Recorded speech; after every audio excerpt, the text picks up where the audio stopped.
Hola, mi nombre es Alegri. En este video les voy a hablar un poco sobre México antiguo y los presidentes que gobernaron nuestro país. También les mencionaré algunas de sus reformas educativas por medio de una línea del tiempo. El desarrollo de Mesoamérica se dividió en tres periodos, los cuales fueron preclásico, el segundo periodo el clásico y el tercer periodo el posclásico.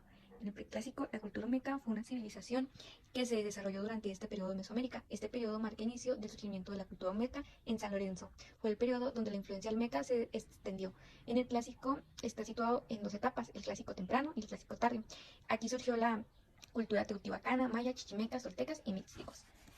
En el postclásico es la última etapa del desarrollo independiente de la civilización mesoamérica. Como la cronología mesoamérica, el inicio de este periodo, el primer presidente de México fue Guadalupe Victoria. Se desempeñó como presidente de 1824 a 1829. Alguna de sus aportaciones fue a la abolición de la esclavitud del país, promovió la educación escolar, creó un museo nacional, pretendió evitar un intento de reconquista, decretó la ley de expulsión. En el Antonio López de Santana se desempeñó como presidente de 1833 a 1855. Se decretó la obligatoriedad de la enseñanza entre los 15 y los 17 años. Se planteó un programa para la educación preparatoria y carreras, las cuales incluían las ciencias naturales. Nicolás Bravo fue un político militar mexicano que participó en el bando insurgente. Algunas aportaciones de Nicolás: dio ejemplo de su generosidad al perdonar la vida y otorgar la libertad a 300 soldados. Hizo algunas obras importantes, intentó comunicar ambos océanos, luchó por el cumplimiento del Plan de Iguala. Logró arrastrar a Ignacio López Rayón. Benito Juárez asume la presidencia en 1861, donde el país se encontraba en quiebra. En enero 21 de 1855 y el 18 de julio de 1872. El 15 de abril expidió una ley en la que se proponía la unificación del plan de estudios de instrucción elemental. Sebastián Lerdo de Tejeda se desempeñó como presidente del 1862 al 1876.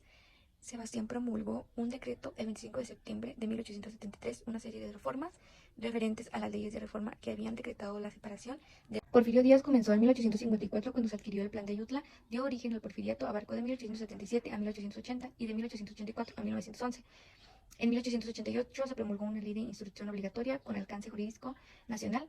El segundo Congreso de Instrucción de 1890 tenía como obra más importante la organización de la educación. Francisco de Madero, del 6 de noviembre de 1911 al 19 de febrero de 1913, la promulgación de la Ley de Educación de 1911 sentó las bases para una educación lírica, gratuita y obligatoria en todo el país. Creación de la Secretaría de Instrucción Pública y Bellas Artes, modificación de los planes de estudio, enfático la enseñanza a las ciencias, apoyó a la reformación de maestros, expansión de la infraestructura educativa, impulso a la educación indígena. Victoriano Huerta, de 1913 a 1914, se limitó a la libertad de la expresión y se reprimió al estudiante que se manifestaran contra el régimen. Huerta restableció la influencia de la Iglesia Católica en la educación. Se suspendieron las reformas educativas impulsadas durante el periodo de la Revolución Mexicana. Se cerraron escuelas o controlaron para evitar la propagación de ideas opositoras al régimen. El gobierno de Huerta se caracterizó por la represión y la falta de estabilidad política.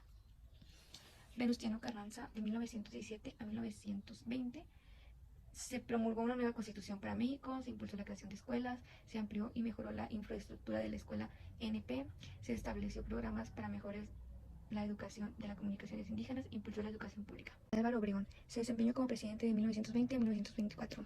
Se implementaron varias reformas, impulsó a la escuela rural, la difusión de las bellas artes, la creación de las bibliotecas, la consolidación de la educación media superior y la edición de libros de textos gratuitos. Adolfo de la Huerta fue presidente de México del 1 de junio de 1920 al 30 de noviembre de 1920. Durante su breve mandato se llevó a cabo algunos cambios y reformas del sector educativo. Se promulgó la creación y expansión, promulgó la ley de educación, se crearon escuelas técnicas, apoyó la educación indígena. Plutarco Elías Calles, su fecha de gobierno del 1 de noviembre de 1924 al 30 de noviembre de 1928, se dedicó a reestructurar la economía, la reforma agraria, fue maestro de primaria, estableció escuelas rurales, fundó la escuela medio veterinaria, restauró la escuela de agronomía, formuló las leyes laborales y agrarias, fundó el partido PNR. Emilio Portes Gil, político abogado, se desempeñó como presidente del 1 de diciembre de 1928 al 1930. Favoreció el reparto de la tierra a los campesinos, organizó las elecciones presidenciales. En marzo de 1929 declaró formalmente constituido el Partido Nacional Revolucionario. El 25 de enero de 1930 dispuso que se descontaron a los empleados públicos 7 días de sueldo al año para su sostenimiento. Pascual Ortiz Rubio se desempeñó como presidente de México de 5 de febrero de 1930 al 12 de septiembre de 1932, participó en la Revolución Mexicana, logró reactivar la economía del país, estableció una cultura de apoyo, logró crear varias instituciones del gobierno, estableció la economía nacional de turismo, mejorando así la economía del país. Aquí surgió el Maximato, fue un periodo histórico, abarcó desde 1928 con el gobernador Emilio Portes Gil hasta el 1934 con el inicio del gobierno de Lázaro Cárdenas. Durante el Maximato 3 personas fueron presidentes de México: Emilio Portes, Álvaro Obregón, Pascual Ortiz y Abelardo Rodríguez. Abelardo Rodríguez, su fecha de gobierno del 2 de septiembre de 1932 al 30 de noviembre de 1934.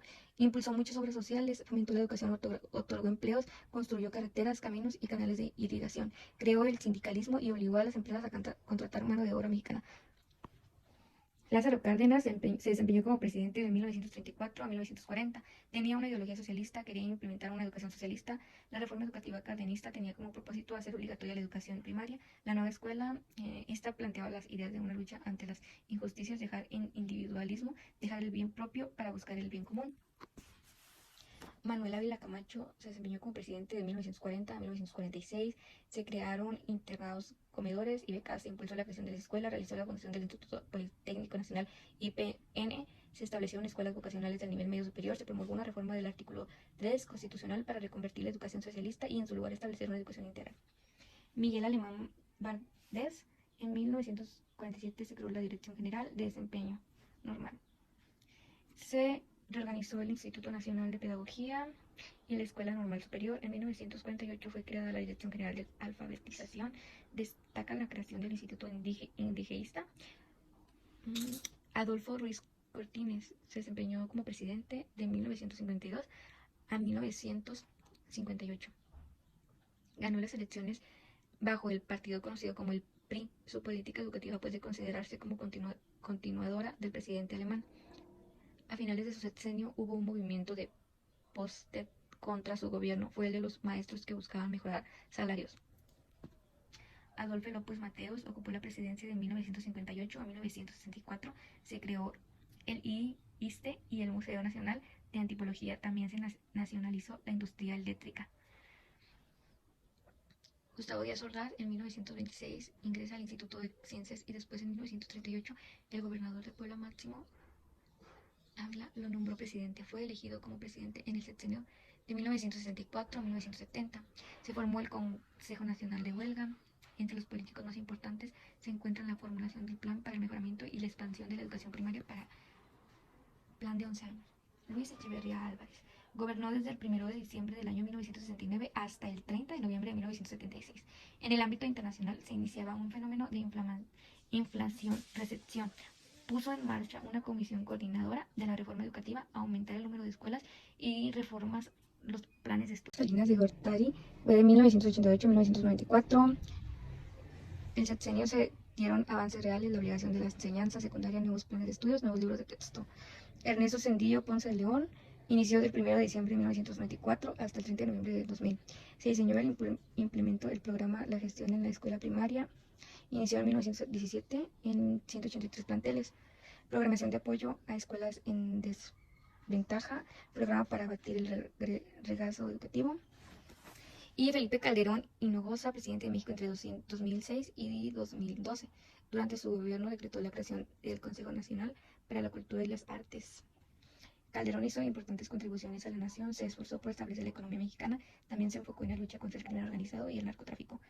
Otro de sus logros fue la reforma energética, la cual permitió la participación privada en la explotación de hidrocarburos y el desarrollo de nuevas fuentes de energía. Enrique Peña Nieto se desempeñó como presidente del 1 de diciembre de 2012 hasta el 30 de noviembre de 2018. El 10 de septiembre de 2013 promulgó la reforma a la Ley General de Educación y también la Ley del Instituto Nacional. Sistema profesional docente, autonomía de gestión, escuelas de tiempo completo, encabezó la presentación de nuevo modelo educativo en beneficio a los mexicanos. Y como para finalizar, López Obrador el 12 de diciembre firmó una iniciativa para cancelar la reforma educativa de la pasada administración y avanzar en una transformación en la materia. Cambio el organismo vigilante, también el sistema de evaluación, Becas del sistema Benito Juárez, los sindicatos tendrán libertad. Primer decreto, cierre de la Universidad de México, establecimiento de Dirección General de Instrucción Pública. Segundo decreto, estudios preparatorios, estudios ideológicos, ciencias médicas y